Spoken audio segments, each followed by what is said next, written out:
नमस्कार साथियों, आपका बहुत बहुत स्वागत है सरकारी नौकरी 2.0 पे। तो दोस्तों, एक और बहुत बड़ी खबर आप चपरासी भर्ती रिलेटेड आपको एक बहुत बड़ी खबर लेके आया हूँ। देखिए, आउटसोर्सिंग कर्मचारियों को रोकने वाले प्रधानाचार्य रुकेंगे। ये मामला देखिए आया है गोरखपुर से। यहाँ पर आप देख लीजिए, गोरखपुर से ये मामला आया है क्योंकि बहुत सारे विद्यालय कार्यभार ग्रहण करने पहुँचने वालों को लौटा दे रहे हैं। विद्यालय प्रशासन भर्ती प्रक्रिया पूरी करने के बाद 150 से अधिक कर्मचारी की हुई नियुक्ति। मतलब 350 के आसपास लोगों की भर्ती होनी थी। तो बहुत सारे लोग ऐसे हैं जिनको जो विद्यालयों में उनकी नियुक्ति हो रही है वहाँ पे वो ज्वाइन नहीं करा के वहाँ से वापस किया जा रहा है। तो बहुत सारे मामले ऐसे सामने आए और आखिर ये मामला मीडिया तक भी पहुँचा है। और यहाँ पर देख लीजिए, किसी विद्यालय का नाम तो यहाँ मेंशन नहीं किया है, बशर्ते संयुक्त शिक्षा निर्देशक का स्टेटमेंट जरूर यहाँ पे आया कि जिला विद्यालय निरीक्षक को ऐसे विद्यालय को प्रधानाचार्य के वेतन रोकने का आदेश दिया गया। इसके बावजूद भी इन कर्मचारियों की नियुक्ति नहीं होती है तो संस्था की कमेटी को भंग कर विद्यालय प्रबंधन के खिलाफ कार्रवाई की जाएगी। तो बहुत सारे ऐसे मामले आ रहे हैं सुनने में, लेकिन जब तक देखिए उसके पूरे डिटेल ना सामने आए कि क्या रीज़न से लौटाए जा रहे हैं, इसके बारे में तो अभी एग्जैक्ट खबर नहीं है। लेकिन बशर्ते एक चीज़ यहाँ पे ज़रूर सामने आई है कि निजता का हनन ये कहते हुए लौटाया जा रहा है। तो अब जब तक ये प्रक्रियाएं चलेंगी, देखती है क्या क्या होता है। लेकिन एक बहुत बड़ी अपडेट है, अगर आपका इसमें हो भी जाए और नियुक्ति ना मिले तो भी आप परेशान होंगे। और देखते हैं आगे चीज़ें क्या आती हैं।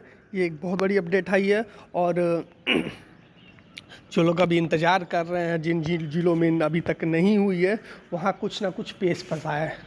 और आप लोग कुछ लोग ये कह रहे थे कि चुनाव की घोषणा हो जाए, आचार संहिता लग जाए तो हो सकता भर्ती प्रक्रिया रुक जाए।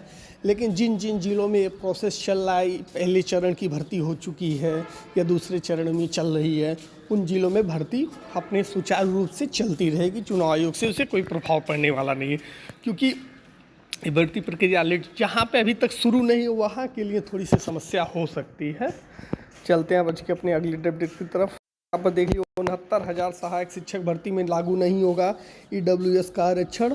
तो ये एक बहुत बड़ा अपडेट आया है सामने कि EWS का जो आरक्षण था, जिन लोगों को ये आरक्षण मिलता था 10% का आरक्षण लागू था। लेकिन अगर इस भर्ती में आरक्षण नहीं मिलेगा तो बहुत सारे ऐसे कैंडिडेट हैं जो छट जाएंगे, जो कि ये एक बहुत बड़ा नुकसान है उन कैंडिडेटों के लिए, उन अभ्यर्थियों के लिए जो इतनी काफ़ी समय से खुद को इस भर्ती के लिए प्रिपेयर कर रहे थे। अब जैसे इसके बारे में कोई और अपडेट आएगी आप तक ज़रूर पहुंचाया जाएगा। चलते हैं अगले अपडेट की तरफ। और यहाँ पर देखिए, DSSB में योग्य अभ्यर्थी करें आवेदन। 1896 पदों पर भर्ती आई है। ये नर्सिंग अफसर कुक अन्य पदों पर भर्ती है। अगर आप कुकिंग रिलेटेड जानकारी रखते हैं तो इस वेबसाइट पर आवेदन कर दीजिए। दिल्ली के लिए क्या भर्ती है, दिल्ली गवर्नमेंट के द्वारा आपको वहाँ पे इंटरव्यू के लिए बुलाया जाएगा। इंटरव्यू और डिग्री वेरिफिकेशन के बाद यहाँ पे जॉब मिल जाएगी। कोई एग्ज़ाम वगैरह इस भर्ती में नहीं होती है। तो अगर आप इस योग्य हैं, इस वेबसाइट पे चेक कर लीजिए और आप आवेदन कर सकते हैं। चलते अपने अगले अपडेट की तरफ। और यहाँ पर देख लीजिए, मंडी परिषद के सचिव के 134 पदों पर भर्ती है। 24 अप्रैल से 24 मई तक हो गया आवेदन। यहाँ पर आप देख लीजिए, मंडी परिषद की मतलब राजस्व विभाग की बहुत बड़ी भर्ती मानी जाती है। मंडी परिषद की जल्दी आती नहीं है और ये 134 पदों पर ही भर्ती है। जो ही इसके बारे में कोई अपडेट आएगा और आगे तो हम आप तक पहुँचाएँगे। लेकिन अगर आप जो लोग इससे रिलेटेड तैयारियाँ कर रहे हैं तो अपनी तैयारियों को थोड़ा तेज़ कर दें, क्योंकि बहुत सारे कम सीटें हैं तो टाइप थोड़ी जिसकी जो फाइटिंग होगी थोड़ी टफ होगी, इसलिए आपको प्रिपरेशन अच्छे से करना होगा।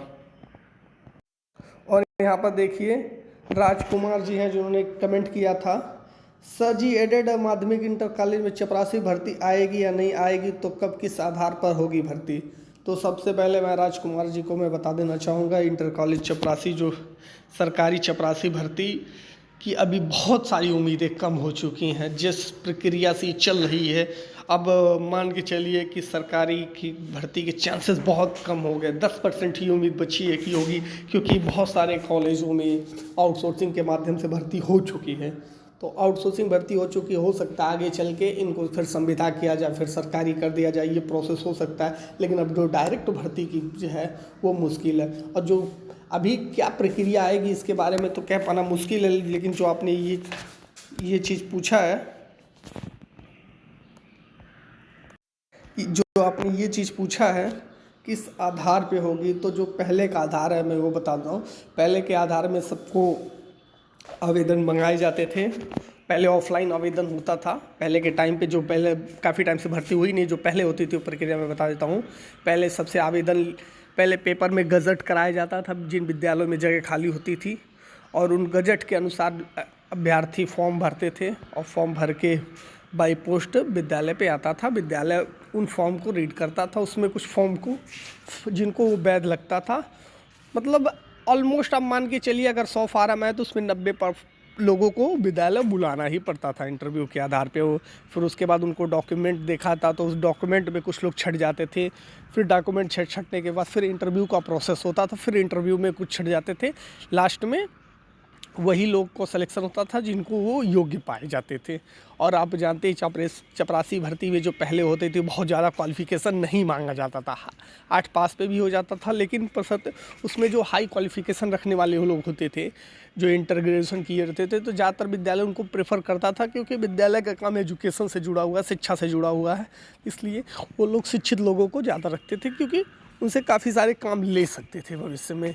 और सफाई और जो चौकीदार की होती थी भर्ती सीटें, और या माली की होती थी, इसमें बहुत ज़्यादा क्वालिफ़िकेशन की नहीं, इसमें सही मायनों में जिनकी बहुत अच्छी पकड़ रहती थी विद्यालय या प्रबंध समिति के ऊपर, उनका होता आता था। जो ये फैक्ट है, अब इस पर कोई एग्री करे डिसएग्री करे मुझे फ़र्क नहीं पड़ता, पर ये चीज़ बहुत फैक्ट है। अब इस प्रक्रिया में काफ़ी सारी चेंजेस आ चुके हैं। और रही बात आप सरकारी, तो इसकी उम्मीद अगर आप राजकुमार जी कर रहे हैं तो मत कीजिए, और मैं अन्य सभी साथियों को भी ये चीज़ बोलना चाहता हूँ।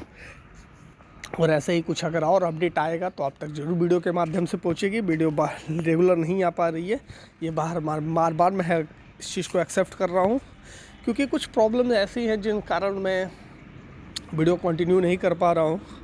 बशर्ते आपका प्यार और दुलार चाहिए, जिससे मुझे बल मिलता है और मैं वीडियो के लिए मजबूर हो जाता हूँ। मिलते हैं नेक्स्ट वीडियो में, तब तक के लिए बाय बाय।